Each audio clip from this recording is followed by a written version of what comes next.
하나님 말씀은 요한복음 4장 10절에서 14절까지 읽겠습니다. 시작. 예수께서 대답하여 이르시되 내가 만일 하나님의 선물과 또 내게 물 좀 달라 하는 이가 누구인 줄 알았더라면 내가 그에게 구하였을 것이요 그가 생수를 내게 주었으리라. 여자가 이르되 주여 물기를 그릇도 없고 이 우물은 깊은데 어디서 당신이 그 생수를 얻겠사옵나이까?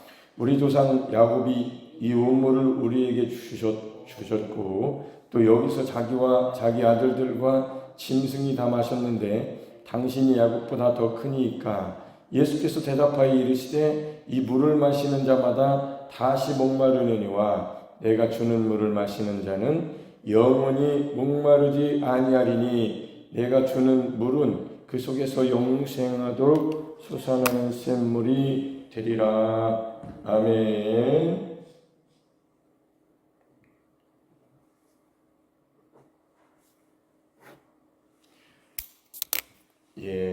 하나님의 가장 큰 선물은 이제 여러 가지로 표현할 수 있습니다. 하나님 구원 주시는 것, 하나님 말씀, 하나님 자신이시죠. 예수님을 보내주시는 것. 예수님이 이 사마리아 여인을 만났을 때에 이렇게 말씀을 하시면서 그 우물가에서 만나셨는데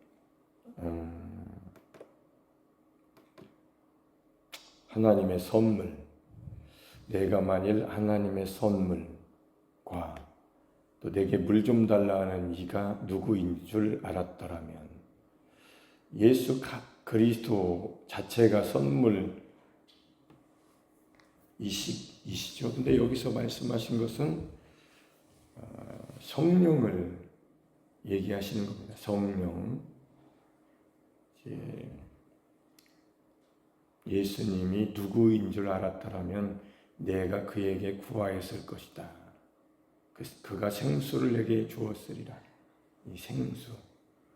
그 생수에 대해서는 요한복음 7장에서 보면 목마른 자들은 누구든지 내게로 와서 마셔라.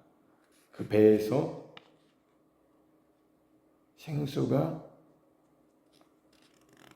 생수의 강이 흘러 나오리라. 이는 믿는 자의 받을 성령을 가리켜 말씀하신 것이라. 예수는 아직 영광을 받지 않으셨다. 그래서 이렇게 예수님께서 하나님의 선물을 말씀하신 것은 성령은 예수님과 같은 보혜사이신데 다른 시대죠. 이제 예수님은 사람으로 오셔서 함께 하셨던 분이고 성령 하나님은 하나님의 선물이신 성령은 사람 속으로 이제 오셔서 다르죠. 똑같은 삼위일체 하나님이신데 다른 보혜사십니다. 그런 의미예요. 다르다라는 것은 같은 하나님이신데 삼위일체 하나님 한 분 하나님 삼위일체 하나님 삼위격을 가지고 계신 그러나 다른 그런 의미에서 이제 성부 성자 성령 이렇게 다른 그러나 하나님이신 분 우리는 이해할 수는 없죠. 다 알 수는 없죠. 그렇게 다른 보혜사 이렇게 예수님께서 오셔서 그분을 이제 소개하고 계신데 하나님의 가장 큰 선물, 하나님의 선물이 무엇인 줄 알면 내가 그에게 구하였을 것이다. 군대 생활할 때 자고 있잖아요. 너무 피곤합니다. 어떤 때는 고되게 하루를 보냈을 때는 너무 특히 이등병 때 이제 세상에서 살다가 군대 갔을 때 훈련 받고 막 그럴 땐 더 고단하죠. 막 하루가 막 너무 고단하고 긴장되고 육체는 힘들고 정신적으로 막 그리고 취침하면은 눈을 감자마자 자는 거죠. 누가 건드려면 뭐 하는 건지 모르겠어. 눈 떠보면 군대죠. 이제 아는 거지. 이제 그렇게 훈련을 받고 이제 진짜로 군대 생활하는 자대로 가는 겁니다. 훈련소가 끝나고. 그러면 자는데 깨워요 또. 이제 그러면 어깨를 이렇게 만지면서 야 일어나. 그러면 근무소로 가야 되거든요. 그때 딱 만지자마자 왜 그래요? 이렇게 하는 사람도 있지만 진짜 군인이 준비된 사람은 얘 이병 김학수 이렇게 건들기만 하면 얘 이병 김학수 이렇게 제가 이제 몇 번을 이제 깼어요. 그리고 또 자고 있습니다. 근데 누가 나를 건드려. 제 아내입니다. 4시 20, 35분이에요. 그러고 딱 일어나는데 그때의 고백. 나는 그리스도와 함께 십자가에 못 박혔습니다. 이게 고백이에요. 관등성명을 하는 거예요. 넌 누구냐? 그냥 그렇게 딱 눈 뜨자마자 나는 그리스도와 함께 십자가에 못 박혔습니다. 사람마다 다르겠죠? 뭐 여러 모습으로 이제 일어나겠는데 그만큼 이제 나의 정체성이 나는 이제 예수님과 함께 죽고 예수님과 함께 사는 완전히 다른 사람이 됐구나. 어떻게 그렇게 일어나자마자 속으로 딱 그 고백이 나올까? 나는 그리스도와 함께 십자가에 못 박혀 죽었나니. 그러니 이제는 내가 사는 게 아니라 내 안에 그리스도께서 사십니다. 그렇게 해도 육신은 때로 이렇게 내 말 안 듣습니다. 그러니까 육신은 이런 거구나. 그래도 속사람이 완전히 바뀌었습니다. 완전히 바뀌었어요. 완전히. 하나님이 그렇게 해놓으셨어요. 하나님 말씀대로 하니까 굉장히 속사람 날로 새로워지고 겉사람은 그냥 성경대로 똑같습니다. 세월을 살 수밖에 없으니까. 그 속사람을 바꾼 분이 누구냐? 하나님의 선물로 오신 성령이시다. 내 안에 오신 거죠. 예수님을 따랐던 제자들이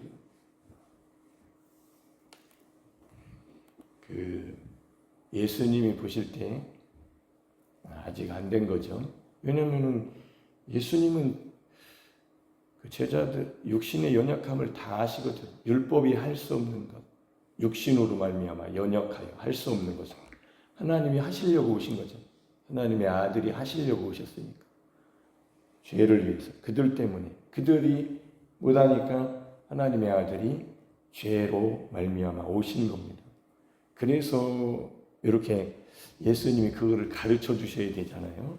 하나하나 이 마태복음부터 복음서를 읽어보면 하나하나 이렇게 가르쳐 주시는 대목이 있는데 우리가 하나님의 선물이신 예수 그리스도 예수님이 자기가 말씀하시면서 내가 또 가면 또 다른 보혜사가 오실 것이다.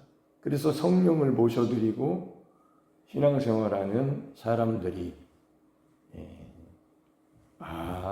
예수님이 이렇게 오셔서 가시면서 하신 말씀이 이 성을 떠나지 말고 아버지께서 약속하신 것을 기다려라. 위로부터 능력을 입히움을 받을 때까지. 그러니까 성령으로 신앙생활하는 사람은 본질적으로 바뀌어요. 그렇게 돼 있습니다. 제가 그랬잖아요. 그렇게 시원하게 자는데 건드리자마자 일어나서 관등성명을 대더라니까. 내가 그리스도와 함께 십자가에 못 박혔나니. 그런즉 이제는 내가 사는 게 아니고 내 안에 그리스도께서 사십니다. 육은 말을 안 들었지만 속으로는 그런 게 육이 아니에요. 육은 나를 얼마나 마귀는 우는 사자와 같이 여러분을 삼키려고 여러 상황과 환경과 여건들 속에서 속이고 거짓말하고 뺏어가고 죽이고 멸망시키려고 가진 애를 쓸 겁니다. 근데 마귀는 승산이 없네. 예수님이 말씀하신 대로 또 다른 보혜사 성령, 하나님의 선물, 최고의 선물이죠. 여러분 속에 오셨으니까. 겉에 있는 선물, 지난 주일 오전 예배 때 그랬잖아요. 문 밖에 서서 내가 두드리는 누구든지 음성을 듣고 문을 열면 내가 그에게 들어가 나는 그로 더불어 먹고 그는 나로 더불어 먹으리라. 이렇게 어떤 사람은 예수님의 음성을 문 밖에서만 듣는 거죠. 문 밖에 계신 거죠. 문 밖에 들려요. 그러나 예수 그리스도 예수님의 그 약속대로 성령을 받아서 성령으로 침례를 받고 성령을 받아 성령으로 말미암아 예수로 말미암아 사는 사람 내적으로 이제 듣기 시작한 거죠. 이게 교회에서 해야 할 가장 중요한 일이기 때문에 예수님은 이렇게 오순절 마가의 다락방에 성령을 부어주신 겁니다. 아버지께로부터 받아서 자기 이름으로 내 이름으로 보내실 성령 그가 오신 거죠. 그러니까 그렇게 성령 시대에 성령을 모시고 성령으로 하는 것이 무엇일까? 그게 이제 가장 민감하기도 하고 중요한 부분인데 거기에서 어떻게 하면 성령으로 살 수 있을까? 저는 그거를 저도 이제 똑같은 사람이잖아요. 신앙생활 똑같이 하는 거니까. 직분은 목사이지만 똑같이 신앙생활 하는 사람이에요. 직분상으로 외적으로는 제가 대단한 것처럼 보일지 몰라도 전혀 아닐 수도 있잖아요. 그거는 하나님이 아시죠. 제가 알고 아내가 알고 정말로 그것 때문에 이제 신앙 양심이 괴로워하면서 안 괴로워하는 사람도 있겠지만 저는 개인적으로 괴로워했습니다. 하나님 앞에서 아내 앞에서도 그렇고 저도 제 앞에서도 그래서 그런 과정이 복이었죠. 그러니까 이렇게 넘어오게 되겠죠. 십자가 없는 부활은 없습니다. 죽음 없는 부활 없어요. 자기 자신이 죽지 않고 부활의 능력 안에서 산다? 그런 일은 없어요. 예수 믿고 겉으로 예수님을 듣는 거죠. 음성을 얼마든지 들을 수 있습니다. 세상 사람들도 들어요. 하나님 말씀을 들을 수 있어요. 성경을 읽을 수도 있고. 그러나 내면적으로 정말 하나님을 모시고 있는 성전이 되느냐 못 되느냐는 천지차이인 거예요. 매우 중요한 거죠. 가장 중요한 선물, 하나님의 가장 중요한 선물은 뭐예요? 예수님이 내 안에 오시는 겁니다. 그러면 어떻게 오시고 어떻게 모시고 사느냐의 문제를 갈등을 하면서 찾았던 사람이 찾았을 때 그 방법, 여러 가지 표현을 통해서 이렇게 말할 수 있을 건데 저는 성경에서 십자가로 예수님을 하나님이 만나게 해주셨기 때문에 그게 연합이기 때문에 에이스, 헬라어로 에이스, 연합, 예수님과 합해졌다. 주와 합하는 자는 한 영이니라. 고린도전서 6장 17절. 주님과 어디에서 합해졌습니까? 믿음으로. 하나님이 그렇게 그의 죽으심과 합하여 침례를 받은 것이 아니냐. 너희는 우리는 그 사도 바울이 그렇게 한 겁니다. 우리는 그의 죽으심과 합하여 침례를 받은 것이 아니냐. 우리가 언제 당신과 내가 침례를 언제 받았어? 하나님이 그렇게 하신 것이 아니냐. 어디서 그랬어요? 십자가에서. 그러니까 그 믿음이 생긴 사람들은 연합이 된 거예요. 우리는 하나입니다. 한 몸이에요. 예수님의 몸이에요. 하나님의 가족. 그러면 그 근거가 어디 있냐고. 믿음. 그 믿음의 근거가 어디 있어요? 하나님이 아들을 보내셔서 십자가에 에이스해 놓으신 게 성경이 근거입니다. 성경. 내가 믿는 믿음이 내가 그렇게 나는 예수님을 믿음으로 이런 근거가 아니라 하나님의 말씀에 그렇게 기록되어 있어요. 하나님이 그렇게 하신 것을 기록해 놓으셨습니다. 성경대로 믿는 게 근거예요. 그러니까 성경을 모르고 믿는 것은 언제든지 흔들리죠.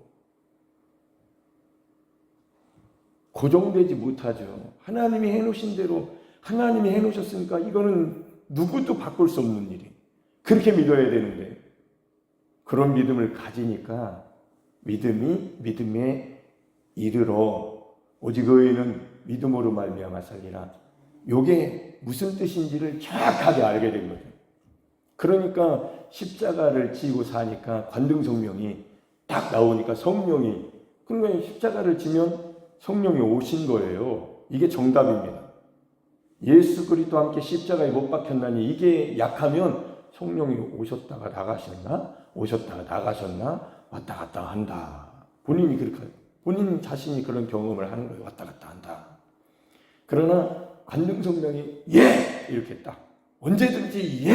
나는 그리스도와 함께 십자가에 못 박혔나니 그거 합해졌다는 얘기잖아요. 그게 죽어서 너는 죽어서 끝났냐? 그런 의미가 아닙니다. 합해졌다는 의미예요.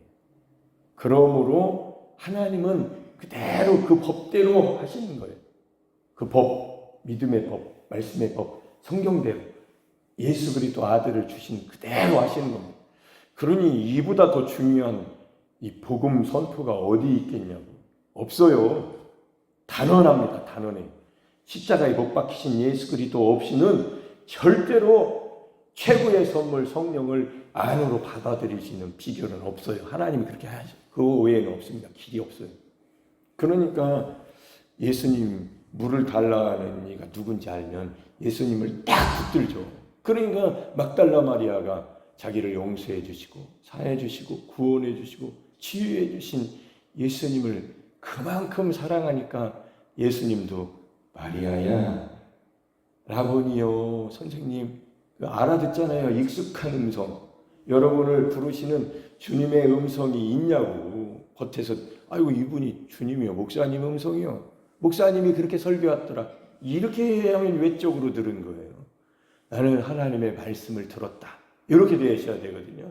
제가 사람이지만 목사님 설교를 하나님의 음성으로 들어야 속 사람이 바뀐 거예요. 예배 시간에 참으셔 가시잖아요. 많은 사람들이. 저는 그거를 안타까워하면서 애타하는 심정이 하나님이 주신 거예요. 저렇게 하면 안 된다는 거예요. 속으로 바뀌어야지. 속으로 바뀌는 방법은 십자가에 예수님을 만나셔야 됩니다. 골고다로 가셔서 예수님을 만나야 진짜 영적으로 결합이 일어난 거예요. 한 영입니다. 육적으로는 예수님 볼 수 있고 들을 수 있지만 영적 결합은 십자가에 하나님이 해놓으신 것을 하나님은 하시나니 감사합니다 하면서 나는 못하는데 율법이 육신이 연약하여 할 수 없는 것을 하나님은 하시나니 그 말씀 전했잖아요. 제가 하나님은 하셨다고. 율법은 할 수 없는 일을 그렇게 쉬운 거를 우리가 할 수 없는 일을 하나님을 해놓으셨으니까 쉽잖아요. 하나님이 해놓으셨으니까 쉽지. 하나님은 아들까지 보내셔서 하나님이 치욕스러운 일을 다 감당하셨지만 견디고 버티고 조롱당함을 개의치 아니하시고 십자가에 죽기까지 복종하셨잖아요. 할렐루야.